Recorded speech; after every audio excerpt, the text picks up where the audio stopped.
Metlo enzymes क्या होते हैं और इनकी सिग्निफिकेंस क्या होती है। नमस्ते, मेरा नाम मनदीप दलाल है और इस लेक्चर में हम इन्हीं प्रश्नों के उत्तर खोजने की कोशिश करेंगे।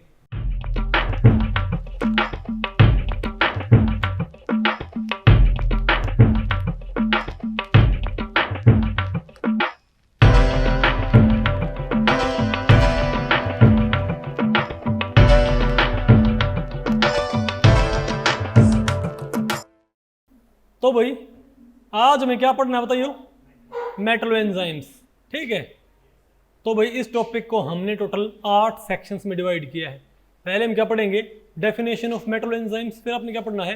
कार्बोनिक एनहाइड्रेज, नाइट्रोजनेज, सुप्रोक्साइड, डिस्मुटेज और भाई हाइड्रोजनेज। ठीक है, और फिर क्या है? कार्बोक्सीपेप्टाइडेज, पेरोक्सीडेज और भाई साइटोक्रोम P450। ओके, तो आप ये देखो भाई कि डेफिनेशन ऑफ मेटलो एंजाइम क्या होता है। पहले आप ये बताएं कि एंजाइम क्या होते हैं। बताओ एंजाइम क्या होते हैं? बायोकैटालिस्ट। देखो भाई आपको पता है कोई जो रिएक्शन होते हैं उसको आप उसकी स्पीड को अप कर सकते हो, उसकी स्पीड को आप भाई इंक्रीज कर सकते हो। और कई बार क्या होता है कोई रिएक्शन होती नहीं लेकिन किसी पर्टिकुलर कंपाउंड की प्रेजेंस में वो रिएक्शन हो जाती है, इजंट इट? तो उन कंपाउंड्स को जो या तो रिएक्शन की स्पीड को फास्ट कर देते हैं या जो रिएक्शन नहीं हो रही थी ना उसको होने में हेल्प करते हैं। वो क्या कहलाते हैं? वो कैटालिस्ट। तो नॉर्मली जो कैटालिस्ट होते हैं उनको हम कैटालिस्ट ही बोलते हैं, लेकिन जो बायोलॉजिकल प्रोसेस होती है इंसानों के अंदर, वो इंसानों के अंदर दूसरे क्या होते हैं? Living beings. उनके अंदर जो बायोलॉजिकल बायोकेमिकल प्रोसेस हैं उनको कैटलाइज करने वाले, उनको जो क्या करते हैं स्पीशीज कैटलाइज करते हैं, हम क्या बोलते हैं? एंजाइम्स। क्या बोलते हैं उनको भाई? एंजाइम्स। ठीक है, अब अगर जो एंजाइम है उनके सेंटर, तो भाई तो एंजाइम आपको पता लगे क्या होते हैं? Bio catalyst. अब जो एंजाइम है अगर उनके अंदर एक मेटल कॉम्प्लेक्स या मेटल सेंटर हो, मेटल आयन भी हो, तो उन्हें हम क्या बोलेंगे भाई? अगर एंजाइम की किसी कैविटी के अंदर, क्या भाई मतलब आप क्या बोलेंगे? मेटल एंजाइम क्या होते हैं? बोलो भाई। ये एंजाइमेटिक प्रोटीन्स होते हैं। क्या होते हैं? Enzymatic proteins. लेकिन अंतर क्या होता है? यहाँ पर जो एंजाइम के अंदर कैविटी होगी ना उसके अंदर कोई आपको मेटल आयन या कॉम्प्लेक्स मेटल आयन आपको भाई वहाँ पर बैठी मिलेगी जो कि डोनर साइड से बाइंड करेगी। तो ऐसे एंजाइमेटिक प्रोटीन्स को हम क्या बोलते हैं? Metlo enzymes. ठीक है बात। इनके अंदर मेनली 2 पार्ट होते हैं। एक तो होता है एपो एंजाइम, ये क्या होता है? Prosthetic group. ठीक है बात। तो मेटलो एंजाइम में जो प्रोटीन पार्ट होता है उसे हम क्या बोलते हैं? Apo enzyme. और जो मेटल आयन कॉम्प्लेक्स होता है उसे हम क्या बोलते हैं? भाई प्रोस्थेटिक ग्रुप। और एक यहाँ बताओ क्या होते हैं? कोएंजाइम। कोएंजाइम क्या करते हैं? जो एक एंजाइम से बाइंड कर लेते हैं, ठीक है, और जब उसकी जरूरत पड़ती है तो वो वहां से टूट के दूसरे एंजाइम से बाइंड कर सकते हैं। हम क्या बोलते हैं?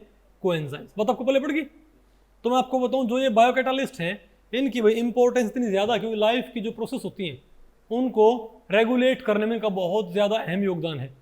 आज मैं बताऊँ आज के टाइम पे कोई 1500 मेटलो एंजाइम डिस्कवर किए जा चुके हैं भाई आज तक। क्या अगर हम ओवरऑल इनका रिकॉर्ड मालूम करें तो अभी तक कोई 1500 मेटलो एंजाइम डिस्कवर किए जा चुके हैं। ठीक है, एक तो मैंने आपको पढ़ाया भी था नाइट्रोजनेज, इजंट इट? वो भी क्या है? एक मेटलो एंजाइम, इजंट इट? तो भाई और आपको पता है कि भाई अगर मान लिया नाइट्रोजनेज ना हो, आपको पता नाइट्रोजनेज की वजह से क्या होता है? आपका बायोलॉजिकल एंड टू फिक्सेशन भी कैसे होता है? क्या नाइट्रोजनेज की वजह से नहीं होता क्या? अबायोलॉजिकल तो खैर भाई किससे हो गया? बिजली से भाई, या क्या बोलते हैं हम लैब में कर सकते हैं, लेकिन बायोलॉजिकल नाइट्रोजन फिक्सेशन में क्या नाइट्रोजनेज का भाई रोल नहीं होता क्या? वो भी क्या एक तरह का मेटलो एंजाइम ही होता है। ओके, तो भाई मैं आपको तो यहाँ पर मोस्टली आपने पढ़ना है। ठीक है भाई, इसके ऊपर मैं आपको बताऊँ मोस्टली ये पढ़ लेते हैं कि ये पूछ लेते हैं भाई कि बताओ फला के अंदर कौन से मेटल आयन होते हैं और क्या इसका फंक्शन होता है। समझे बात? इनका जो पूरा फंक्शन है वो तो भाई आपके स्कोप से बाहर है। वो तो स्पेशल जो कौन से होते हैं बायोकेमिस्ट्री वाले होते हैं, बायोकेमिस्ट्री वाले ये उनके फील्ड में होता है। हमको सिर्फ इनके बारे में थोड़ी बहुत बातें मालूम होनी चाहिए। तो भाई इसमें काफ़ी सारा पोर्शन क्रैमिंग होता है। तो मैं आपको ये रिकमेंड करूँगा कि जिसकी मेमोरी अच्छी हो वो तो इन्हें क्रैम कर ले, जिसकी मेमोरी अच्छी ना हो भाई वो इनको बेशक छोड़ भी दे। समझे बात? सिंपली याद कर ले भाई कि किसका फंक्शन क्या होता है जस्ट। ठीक है, बोलो भाई। तो एक हमारे पास तो क्या होता है? Carbonic anhydrase. तो आप ये बताओ भाई ये जो रिएक्शन होती है बोलो भाई, एक्व सॉल्यूशन में कार्बन डाइऑक्साइड क्या बनाती है बताओ भाई, कार्बोनिक एसिड, इजंट इट। लेकिन मैं आपको बताऊं भाई, ये रिएक्शन बहुत ज़्यादा क्या होती है, स्लो। समझिए बात, वाटर के अंदर हाइड्रोक्साइड आयन की प्रेजेंस में ये रिएक्शन क्या हो जाएगी, थोड़ी सी फास्ट हो जाएगी। लेकिन जो बायोलॉजिकल प्रोसेस होती हैं वहाँ पर अलग अलग पीएच के अंदर इसको रेगुलेट करने के लिए, इसको भी फास्ट करने के लिए, कैटलाइज करने के लिए जो एंजाइम इस्तेमाल होता है उसे हम क्या बोलते हैं, कार्बोनिक एनहाइड्रेज। यानी कि भाई इस रिएक्शन को ये बताओ क्या करता है भाई, बताओ, अरे भाई इस रिएक्शन को तो क्या करता है, ये कैटलाइज करता है। समझे बात, अलग अलग पीएच में, तो इसे हम क्या बोलते हैं, कार्बोनिक एनहाइड्रेज। एक हमारे पास क्या होता है भाई, नाइट्रोजनीज, ये भी आपने पढ़ रखा, मैंने आपको पढ़ाया था भाई, इजंट इट। ये भी क्या करता है, ये डाई नाइट्रोजन क्या करता है भाई, ये क्या करता है, डाई नाइट्रोजन क्या करता है, ये फिक्स करता है, किस में कन्वर्ट करता है, यूजेबल नाइट्रोजन के अंदर, पता होगा ना आपको भाई। और ये एक FeS प्रोटीन और FeMOS प्रोटीन क्या होता है, इक्विलिब्रियम मिक्सचर, इजंट इट। इसका भी बहुत ज्यादा क्या होता है यूज होता है भाई, ये रिएक्शन करवाता है यहाँ पर, पता होगा ना N2 से क्या बनता है हमारे पास भाई, अमोनिया, इजंट इट। इनको पढ़ लिया आप नहीं पढ़ना भाई, ये क्या होता है, सुपरऑक्साइड डिस्म्यूटेज, डिस्म्यूटेज बोल आप इसको भी कुछ ही बोल लो, ठीक है। अब बताओ सुपरऑक्साइड क्या होता है, जो आपके पास O2 माइनस आयन होती है। देखो बॉडी के अंदर जब काफ़ी सारी केमिकल रिएक्शंस होती हैं, बायोलॉजिकल रिएक्शंस होती हैं, तो वहाँ पर O2 नेगेटिव सुपरऑक्साइड आयन क्या होती है, जनरेट। और भाई सुपरऑक्साइड आयन काफ़ी क्या होती है, रेडिकल होती, क्या होती है, एक रेडिकल आयन नहीं क्या, तो इंसानों के लिए क्या होती है भाई, हार्मफुल, इजंट इट। ये भाई मतलब जहाँ पर इसका इस्तेमाल हुआ तो ठीक है भाई, इजंट इट।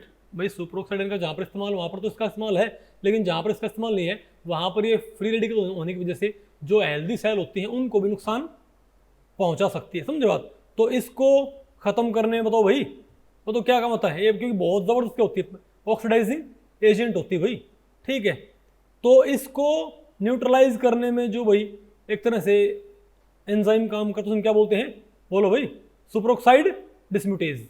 देखो यहाँ पे क्या, O2 नेगेटिव H पॉजिटिव, क्या बन गया, O2 और H2 O2, बात आपको पहले पड़ गई। तो जो एंजाइम इसको क्या करता है, अरे भाई जो एंजाइम क्या करता है इसको, और ध्यान रखियो इससे पहले जो क्या था, अरे था यहाँ पर आप ये इसमें जिंक होता है मेटल सेंटर, इनके मेटल सेंटर पर याद कर लियो, ठीक है बात, बताओ। और इसके अंदर तो क्या होता है भाई, ठीक है, बोलो भाई, इसमें एक्टिव मेटल क्या होती है, कॉपर, कॉपर 2 और कॉपर 1, ओके। इनका फंक्शन कर लो भाई, क्या हमारे पास भाई, हाइड्रोजनेज, क्या, जो हमारे पास डाई हाइड्रो, जैसे क्या होता है नाइट्रोजनेज, वैसे क्या होता है हमारे पास भाई, हाइड्रोजनेज। तो ये बताओ क्या करते हैं, ये मेटलो एंजाइम बताओ क्या करते हैं भाई, बताओ, डाई हाइड्रोजन को 2H+ और 2 इलेक्ट्रॉन में तोड़ते होते हैं, ठीक है। और इन एंजाइम में भाई ये क्या होती हैं, ये FeNe होते हैं, Fe और 3 तरह के थे भाई, यहाँ पर क्या, हाँ 3 तरह के मेटल साइट बताओ भाई। एक तो क्या है FeNe, यहाँ पर तो कौन है, Fe और यहाँ पर तो कौन है भाई, Fe, ओके। तो ये बताओ क्या, ये बताओ, ये यहाँ पर 3 यहाँ पर क्या होते हैं, एक्टिव साइट्स। इनको पढ़ लियो, जितना पढ़ सको ना उतना पढ़ लियो भाई, ठीक है। एक क्या होते हैं हमारे पास, कार्बोक्सी पेप्टाइडेज, ये बताओ क्या होते हैं, ये भी भाई क्या होते हैं, एंजाइम जो कि पेप्टाइड जो बॉन्ड होते हैं ना उनमें टर्मिनल कार्बोक्सी ग्रुप क्या करते हैं, रिड्यूस करते हैं, उसको हाइड्रोलाइज करते हैं। समझे बात, अरे बोलो भाई, ओके। इनको जितना आपको पढ़ा उतना पढ़ लियो। ये क्या होता है बताओ, ये क्या होते हैं हमारे पास भाई, परऑक्सीडेज, क्या, या इनको परऑक्सीडेज या परऑक्साइड रिडक्टेज भी बोलते हैं। ये इस रिएक्शन क्या करते हैं, कैटलाइज। तो आपको पहले पड़ गई भाई, इन्हें मेटल सेंटर याद कर लियो। एक क्या हमारे पास क्या भाई, साइटोक्रोम P450। देखो इनके बारे में जब हमने बिल्कुल स्टार्टिंग में हमने एक टॉपिक पढ़ा था ना, वहाँ पर हमने काफ़ी सारे एंजाइम लिखे हुए थे वहाँ पर, है ना, मेटल एंजाइम, और उनके फंक्शन भी लिखे हुए थे। अरे भाई जब हमने आपको पहला टॉपिक पढ़ाया था, पहले टॉपिक में काफ़ी सारे क्या थे वहाँ पर, एंजाइम थे ना, और उनके वहाँ पर क्या थे, फंक्शंस भी थे भाई। तो कायदे से देखा जाए तो अगर आप वो पेज याद कर लेते हो तो ये आपको पढ़ने की ज़रूरत नहीं है। समझे बात, ओके। तो बताओ ये क्या करता है, ये जो भाई ये क्या होते हैं, मोनो ऑक्सीजनेज, क्या होते हैं ये, अरे बोलो भाई। और इनका बताओ नाम क्या होता है, P। इनमें मैं आपको बताऊं भाई, जो साइड में ख्याल से इनके अंदर हेम होता है, आई थिंक। इनके भाई फंक्शन क्या होते हैं बताओ, हाँ ये रहा, हेम एज को फैक्टर होता है इनके अंदर, और इनके फंक्शन बताओ क्या होते हैं भाई, बताओ मैमल्स के अंदर क्या होता है, बताओ, बोलो भाई। These protein oxidise steroids, fatty acids, समझे बात भाई, और जीनोबायोटिक्स, और भी भाई बहुत सारी प्रॉपर्टीज में क्या है, and important for clearance of different compounds, और भाई हार्मोन सिंथेसिस और ब्रेकडाउन में क्या होते हैं, ये काम आते हैं। ठीक है, इसका नाम जो भाई क्या होता है, P40 क्यों बोलते हैं, मतलब सॉरी इसका नाम भाई P450 क्यों बोलते हैं इसको, क्योंकि ये एब्जॉर्प्शन स्पेक्ट्रम में कहाँ पर पीक देता बताओ भाई, 450 नैनोमीटर के ऊपर, लेकिन आई थिंक रिड्यूस होने के बाद देगा भाई, हाँ when it is in reduce state, जब ये मेटल एंजाइम क्या होता है बताओ भाई, रिड्यूस स्टेट में होता है ना, तब ये बताओ कहाँ पर पीक प्रोवाइड करता है, 450 नैनोमीटर, इसलिए इसका नाम क्या पड़ेगा, इसका नाम क्या पड़ेगा भाई, साइटोक्रोम P450।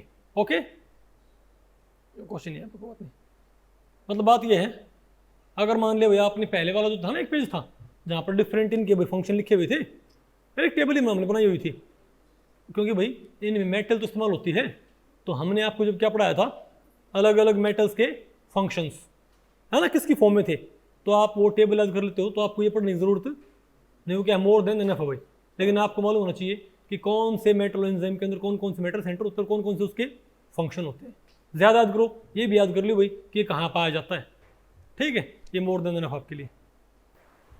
तो भाई इस लेक्चर में इतना ही, अगर इस लेक्चर के बारे में आपके कुछ प्रश्न या सुझाव हैं तो आप मुझे नीचे कमेंट सेक्शन में पूछ सकते हैं, मैं उनके उत्तर देने की पूरी कोशिश करूंगा। तो भाई ठीक है, मिलते हैं अगले लेक्चर में, तब तक के लिए नमस्ते।